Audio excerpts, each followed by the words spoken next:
Ito kasi ayon dito no sa sabi rito, ito nakakatuwa kasi mabilis talaga umaksyon yung ating administrasyon ngayon sa mga lalo na pagdating sa sakuna, no?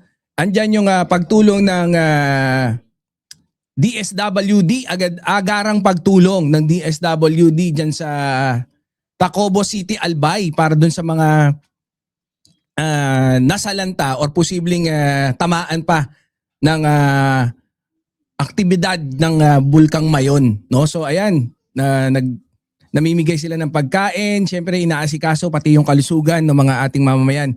Kaya ako naman pinakita yan. That was 3 days ago. And until now, patuloy pa rin silang tumutulong, no? Yan ang kagandahan dito sa ating administrasyon, no, na medyo shout dito. Aga, no? Aga. Oh, andyan si Tita May. So, eto sabi rito, no, ng PCO, Presidential. Sabi ko nga sa inyo, no, every time that you are looking for good news or project that is being executed by the government, punta lang kayo sa PCO or, 'di ba? Para pag ba't may pumapasok? Balik nga tayo rito, no. Maganda kasi yung proactive, no, yung gobyerno. Hindi ko sinasabing hindi proactive yung nakaraan, no, kasi iwasan na nating ikumpara sila doon sa mga yung nakaraang administrasyon. Patuloy na lang natin tangkilikin. Sa tingin ko ito talaga yung pinakamaganda, no? Ma'am Brenda Barton, maganda to na tangkilikin natin yung pamahalaan or yung administrasyon ngayon nang hindi ikinukumpara dun sa mga ng Duterte administration or even dun sa past administration para at least naman, no, kasi sumasakay pa sila, 'di ba? So ito nga sabi rito ng Mayon Volcano Response. Ang sabi dito sa Albay, family food packs 5,338 na naipamigay na family food packs at 1,003 ang ready to eat na pagkain. Ayan. Tsaka syempre yung mga non-food items, no? Siguro mga blankets at mga damit, ganyan. 2,289, no? Ang napamigay na ng DSWD. O, palakpakan. Pag mga ganyan, di ba? Magandang good news kagad yan. Yun yung maganda eh. Yung proactive, no? Kung may aktibidades pa lang, medyo umusok konti. O tara, tulungan na yan. Ganon. Di ba? O, palakpakan ng DSWD.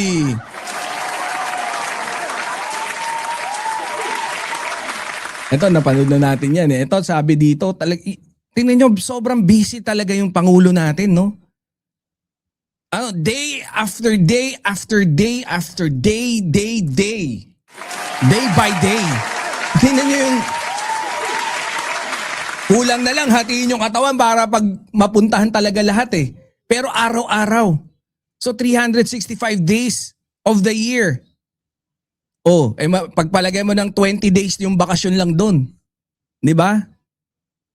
Grabe. Lipad ka dito, punta ka doon, lipad ka dito, punta ka doon para sa pagtulong. Pag-asikaso, pagtingin ng projects, 'di ba? Yan lang, I think that's more than enough for us to appreciate yung administrasyon. Bit-bit na ni PBBM, 'di ba? Ganon din, bit-bit din siya ng mga kanyang mga kabinete, 'di ba? So kung maganda ginagawa ng kabinete, okay din, 'di ba? Oh, 'di ba, Boss Joel? Oh, ito gusto ko ding ipalabas to kasi maganda to eh. We are just looking at the bypass bridge. As you can see, ito yung nasira dahil nag-overload kasi ang capacity nito 20 tons.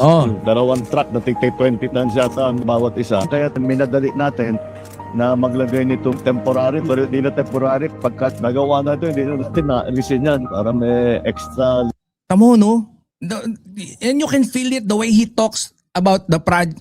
Parang feeling niya, sabi niya, shit! not nakatulong na naman tayo. Pero hindi niya sinasabi ha. Parang feeling tuwan-tuwa siya eh, no? Lane.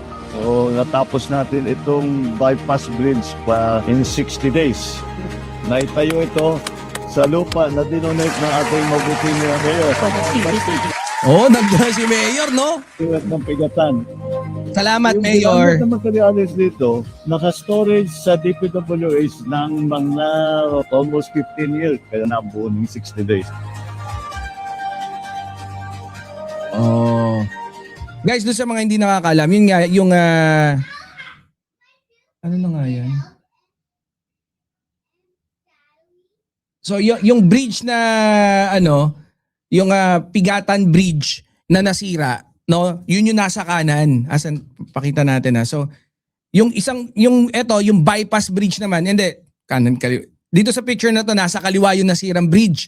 So, para mas mabilis, mas maging maayos yung daloy ng trapiko dyan, gumawa ng temporary bridge. At natapos nga to in 60 days, di ba? O,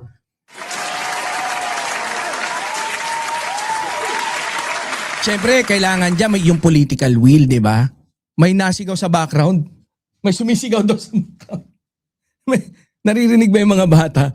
Kasi yung medyo may diferensya yung reception ng mic natin papunta dun sa yung OBS and then so ano. So hindi ko pa maayos eh. Pwede nating i-trim down yun para at least even the background noise will be eliminated. No, dun sa hindi siya masyadong papasok. Oh, sa dinada namin ginawa ng Pangulo, ano ang masasabi mo sa inutil na DD shit na walang nakikita? Hindi ko na, ano na, yung mga inutil na DD shit, wala, nasa likod natin, malayong malayo. Wala, hindi natin makita, wag na natin pansinin. Hindi, pero yun nga, no, yun ang maganda. No, yan ang kagandahan dyan sa galawan ng ating administrasyon ngayon. Biro nyo, no? So temporary ang bridge ngayon, pero yung temporary niya matibay na ginawa sa loob ng 60 days. So after that, yung hindi na raw tatanggalin. So aayusin yung talagang main structure and after that, hindi na tatanggalin niya. So para may extra lane. No? Diyan, maniningil ako dyan ng toll gate. Banat boy tol. Hindi, joke lang. Oh, palakpakan natin. Kita nyo? Diba? Yan ang good news. Yan ang good news na sinasabi ko sa inyo eh.